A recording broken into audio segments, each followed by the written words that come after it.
जितनी स्विट्जरलैंड की total population है उससे ज्यादा इंडिया इंजीनियर्स प्रोड्यूस कर देता है। उसके बाद भी रिसर्च एंड इनोवेशन में स्विट्जरलैंड नंबर 1 पे है। इंडिपेंडेंस के बाद से रिपब्लिक ऑफ इंडिया ने 0 नोबेल लॉरियट्स प्रोड्यूस किए इन साइंस। यूएसए ने 100 प्लस कर दिए। ASER की रिपोर्ट के हिसाब से 83% एजुकेटेड इंडियंस एम्प्लॉयबल ही नहीं है। और ये जो सुंदर पिचाई, सत्या नदेला की हम बात करते हैं, इन्होंने भी आगे चल के अपनी एजुकेशन बाहर से ही करी है। और ये सारी चीजें जो मैं बोल रहा हूँ ना, इसका रूट कॉज फाइंड आउट करने के लिए हमें थोड़ा सा पीछे जाना पड़ेगा। जब ब्रिटिशर्स हम पे रूल कर रहे थे तो ईस्ट इंडिया कंपनी के सामने 2 मेजर चैलेंजेस थे। एक कम्युनिकेशन विद इंडियन, दूसरा वर्कर्स और क्लर्क्स की बहुत जरूरत थी उन्हें। फिर थॉमस बेविंगटन मैकॉय ने हमें इंग्लिश एजुकेशन एक्ट ऑफ 1835 दिया, जिससे उनके दोनों पर्पस पूरे हुए। पहला, उनको बंदे चाहिए थे जो चुपचाप डेस्क पे बैठे, अपना काम करें, क्वेश्चंस ना करें और ज्यादा क्रिएटिव ना हो। Second, communication in English. English सबसे ज्यादा बोले जाने वाली लैंग्वेज नहीं है, उसके बाद भी इंग्लिश एक लैंग्वेज की बजाय एक क्लास बन गया इंडिया में। रशिया, चाइना, फ्रांस, ये सब जगह इतना ऑब्सेशन नहीं है इंग्लिश को लेके जितना इंडिया में है। पुअर कम्युनिकेशन बोला जाता है अगर आपकी इंग्लिश अच्छी नहीं है, जबकि इंग्लिश ना आने का मतलब है कि आपको कोई और लैंग्वेज आती है। 5 साल पुराना iOS भी आज की डेट में आउटडेटेड माना जाता है। लेकिन इतनी इंपॉर्टेंट चीज हमारा एजुकेशन सिस्टम आज भी बस थोड़े से चेंजेस के साथ ऐसे ही चल रहा है। हमारे एजुकेशन सिस्टम में रटने का कंपटीशन होता है, जो ज्यादा रट लेता है उसके ज्यादा मार्क्स आते हैं।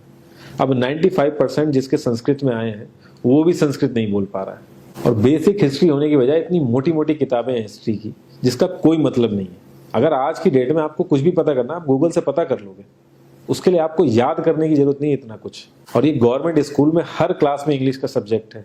12-12 साल लगाने के बाद भी लोग इंग्लिश नहीं बोल पा रहे हैं। और बिना किसी बुक को पढ़े 5 साल का बच्चा सीख लेता है, क्योंकि उसको वैसा एनवायरमेंट मिल जाता है। A+B का whole square is equal to A² + B² + 2AB। इसका रियल लाइफ में क्या यूज है किसी को नहीं पता, न प्रिंसिपल, न टीचर, न बच्चे, बस पढ़ाई चले जा रहे हैं। हो सकता है इसका कुछ मतलब हो, लेकिन आप ट्राई करके देख लेना, किसी को नहीं पता। हाँ, 2AB की जगह अगर आपने 3AB बोल दिया तो 4 लोग हंसने वाले मिल जाएंगे आपके ऊपर।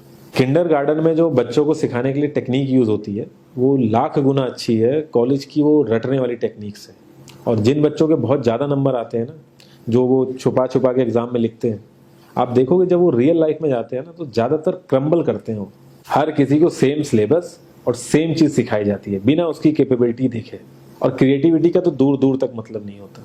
अब एक लाइन से आप शेर, मछली, सांप, हाथी सबको लाइन से खड़ा कर दो और उनसे कहो पेड़ पे चढ़ो, उनको तो जिंदगी भर यही लगेगा ना कि वो तो किसी काबिल ही नहीं है।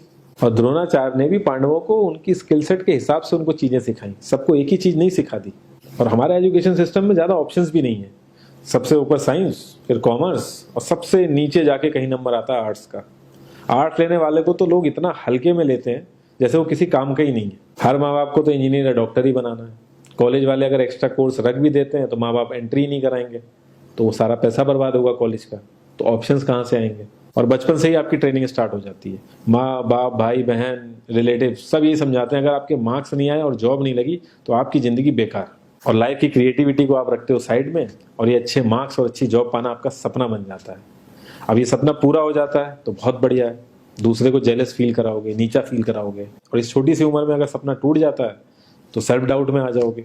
इतना बाहर वाले आपको नीचा नहीं समझेंगे जितना आप खुद की नजरों में गिर जाओगे। आप किसी भी 4-5 सक्सेसफुल आदमियों के बारे में सोच के देखिए जिन्हें आप बहुत सक्सेसफुल मानते हो या जिनकी तरह लाइफ आप जीना चाहते हो।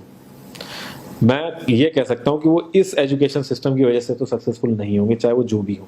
धीरू भाई अंबानी, विराट कोहली, आमिर खान, नरेंद्र मोदी, ये सब हमारे इस करंट एजुकेशन सिस्टम के ट्रैप में नहीं फंसे। इन्होंने खुद सीखा, खुद एजुकेट हुए और खुद आगे बढ़े। किसी कंपनी के सीईओ को अगर ये कहा जाए कि आप अपनी कंपनी के सारे डिपार्टमेंट में इंटरव्यू दीजिए, तो कोई गारंटी नहीं है कि वो सारे डिपार्टमेंट के इंटरव्यू निकाल लेगा। और ये भी हो सकता है कि वो आधे से ज्यादा डिपार्टमेंट के लिए क्वालिफाई ना करे एजुकेशन वाइज, लेकिन वो पूरी कंपनी चला सकता है। तो ये जो एक स्किल है, इसके बारे में बात क्यों नहीं होती? लोग अपनी 25% से ज्यादा जिंदगी इस करंट एजुकेशन सिस्टम में लगा देते हैं ताकि अपने से कम पढ़े लिखे आदमी की कंपनी में जाके उसके सपने पूरे कर सकें। इंडिया का जो करंट एजुकेशन सिस्टम है, अगर वो इतना ही अच्छा है तो जो भी सेलिब्रिटीज हैं, पॉलिटिशियंस हैं, वो अपने बच्चों को बाहर क्यों भेज रहे हैं पढ़ने के लिए? इनफैक्ट पॉलिटिशियंस के साथ तो ऐसा करना चाहिए, जिस एरिया से वो जीते हो उसी एरिया के गवर्नमेंट कॉलेज में उनके बच्चे को पढ़ना कंपलसरी हो जाए, तभी वहां के गवर्नमेंट कॉलेज सुधर सकते हैं। 368 प्यून की जॉब के लिए 1.5 लाख ग्रेजुएट और 24,968 पोस्ट ग्रेजुएट ने अप्लाई किया।